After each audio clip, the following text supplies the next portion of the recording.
Welcome back.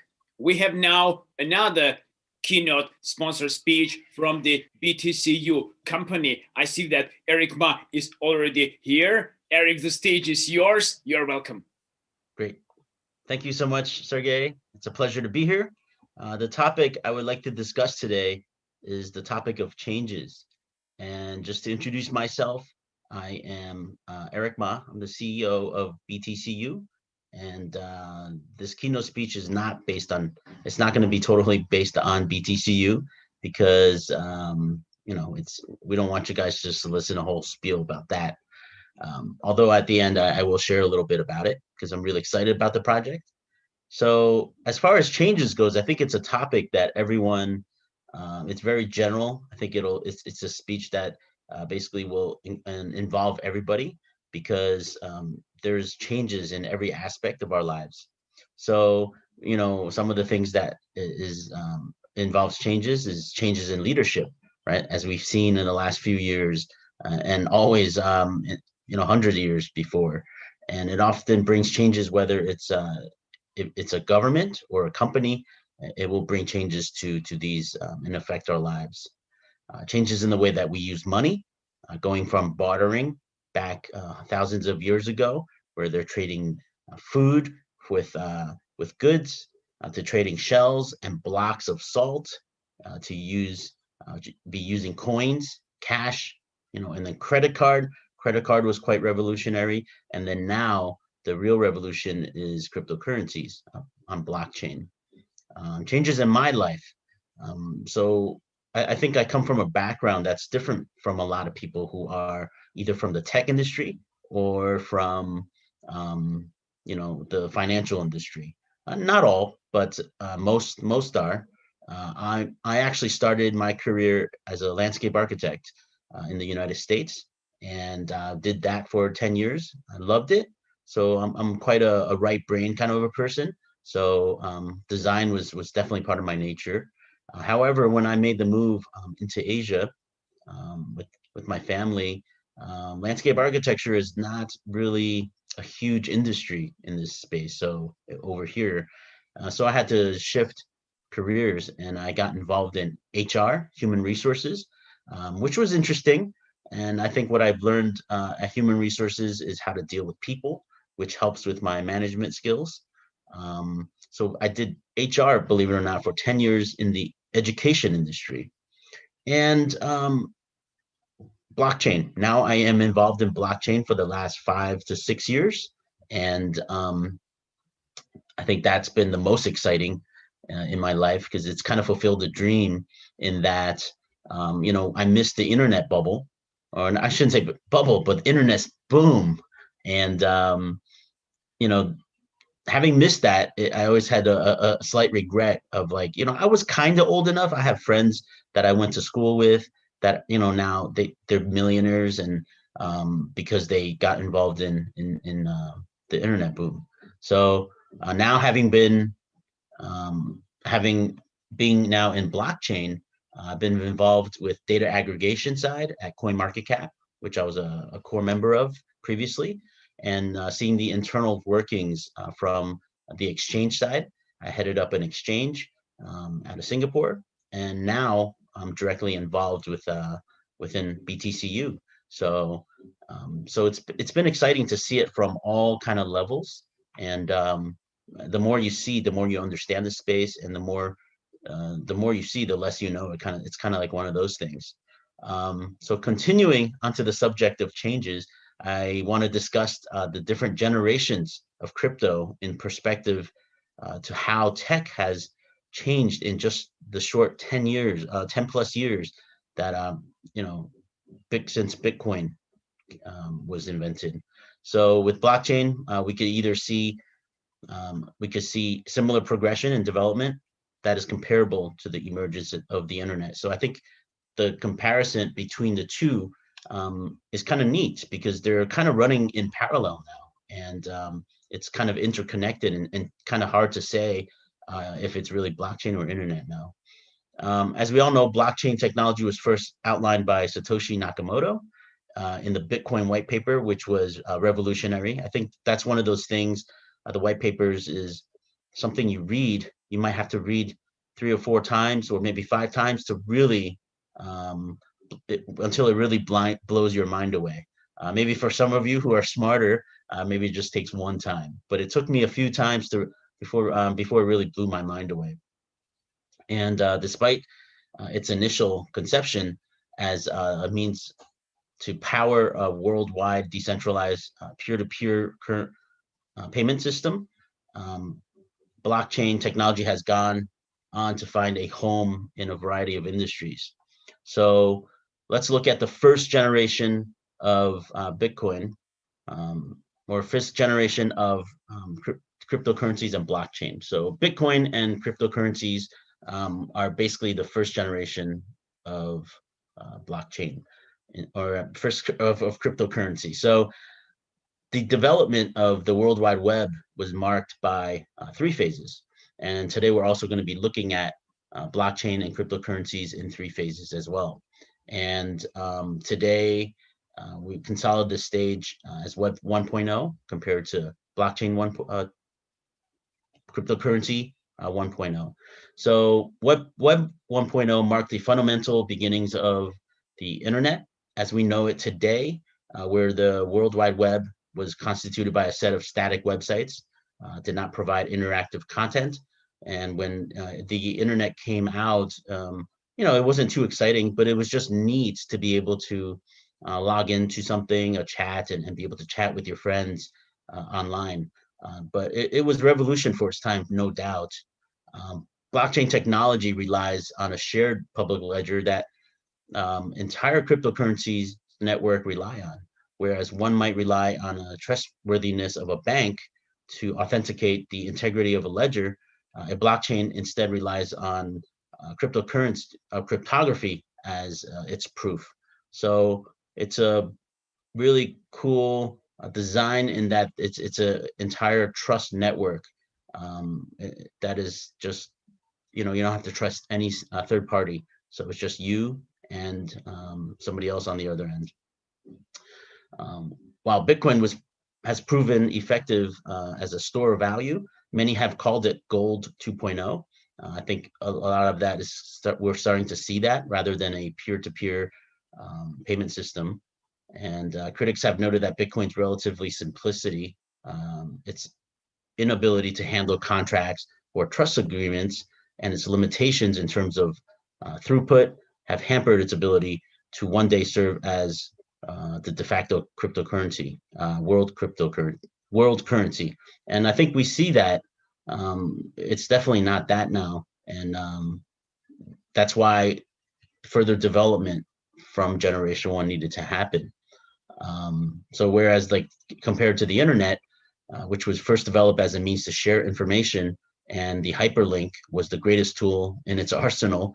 Similarly, other parties have noted that Bitcoin is under continuous development and that the newer technologies have already been implemented by the second generation blockchain. So moving into the second generation, you guys probably guess, is Ethereum and the smart contract. So that it opened windows and doors to new possibilities, and it was a lot of people started to get involved in terms of building on Ethereum and smart, dealing with smart contracts. Whereas Web 1.0, it was essentially constituted by a web of pages connected by hyperlinks. It was neat that we started to surf the internet and be able to jump from place to place.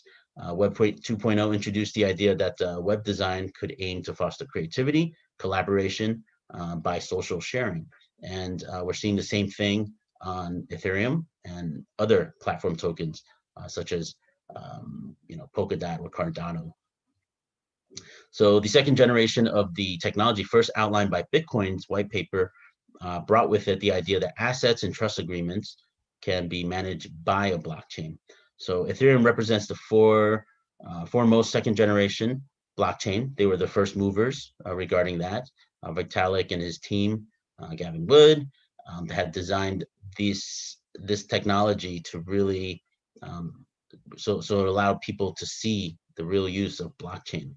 And while Bitcoin has been called digital gold, Ethereum has been called digital oil. So we don't hear that as much, but it's certainly is what's kind of the revolution, just like during the American Revolution, the industry revolution, they needed a lot of oil, and Ethereum has that. They use gas though, right? So Ethereum proposes a view in which blockchain technology could be used to facilitate the management of digital assets without enforcing platform ownership. For the first time, Ethereum poses a solution to the centralization of internet, which have empowered conglomerates such as Google and Facebook, and effectively empowers blockchain technology as a platform.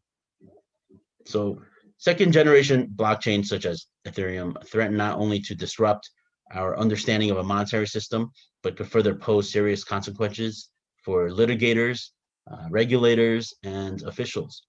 While Ethereum may well become a leading platform for the development and decentralization of applications and the agreements in the future, the platform itself is not without limitation or criticism. We all know that. With the current gas prices on Ethereum, regarding different Uniswap and all these any transaction just involving Ethereum. So that has certainly been one of its biggest challenges, and the proof of stake for Ethereum not fully being implemented until in about 1.5 to 2 years from now. You can see a lot of the other platforms kind of catching up and developing their platform to the weaknesses of Ethereum, and compounding the frustrations of Bitcoin users. Ethereum faces scaling difficulties, like I said, and in serving millions of people worldwide, and sometimes in a very short amount of time. And sometimes transactions take a long time, and gas fees are astronomical, sometimes even matching the amount that you're trying to send, which makes no sense for as far as investment goes. So secondly, like while Ethereum offers compliant token models for services wishing to run on it, neither Ethereum nor blockchain is fundamentally interoperable. So with the other decentralized currencies, the thousands of different currencies out there. So as compared to the internet, Web 2.0 had the same frustrations. Critics have argued that Web 2.0 was merely based on technologies and concepts of Web 1.0, which is similar to Ethereum and Bitcoin, right? Bitcoin being the first generation, Ethereum being the second generation. It was a progression. And I think there's nothing wrong with that, but it's just an additional technology that's tacked on. It's a good thing. I think industry building technology, it won't happen overnight. It's gonna, like Ethereum is going through its troubles and challenges. It's good for the industry.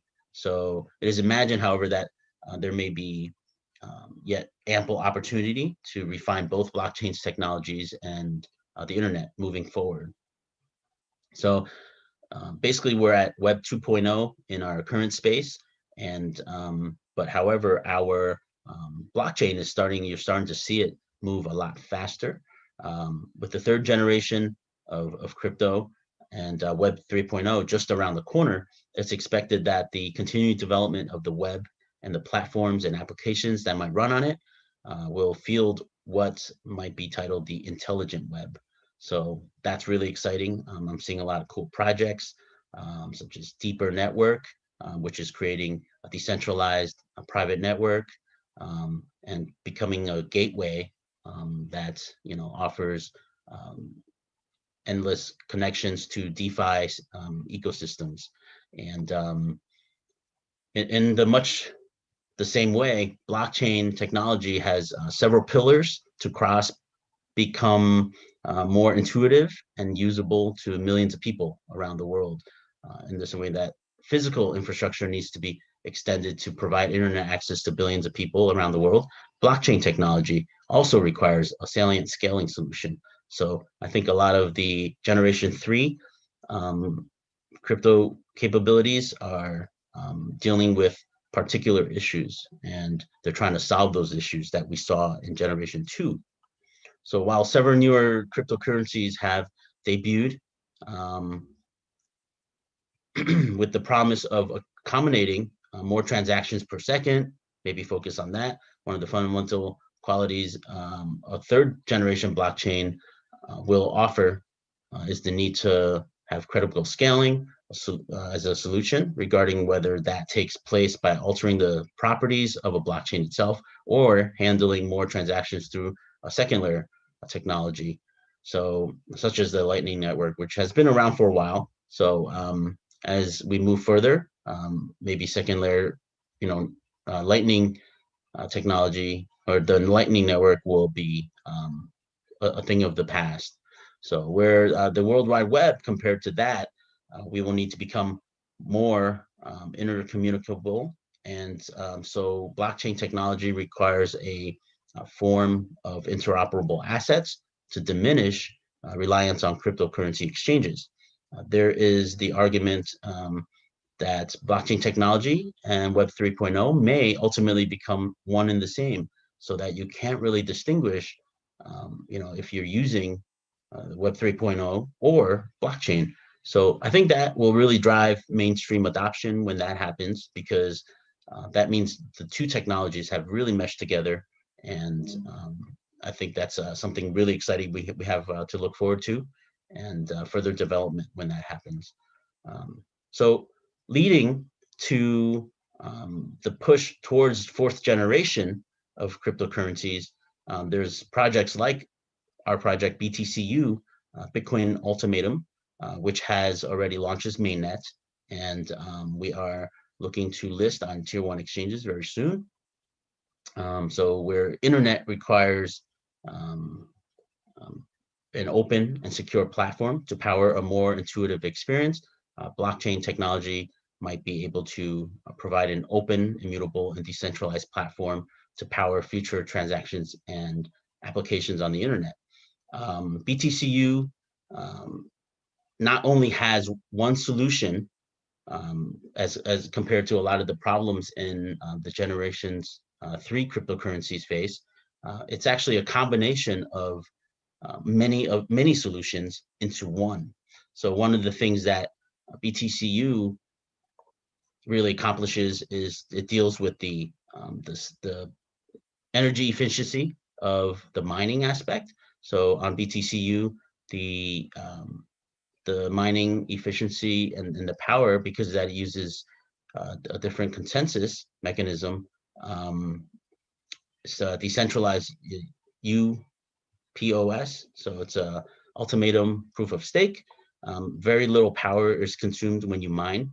So as compared to Bitcoin, which is not very sustainable and super heavily reliant on power in order to mine.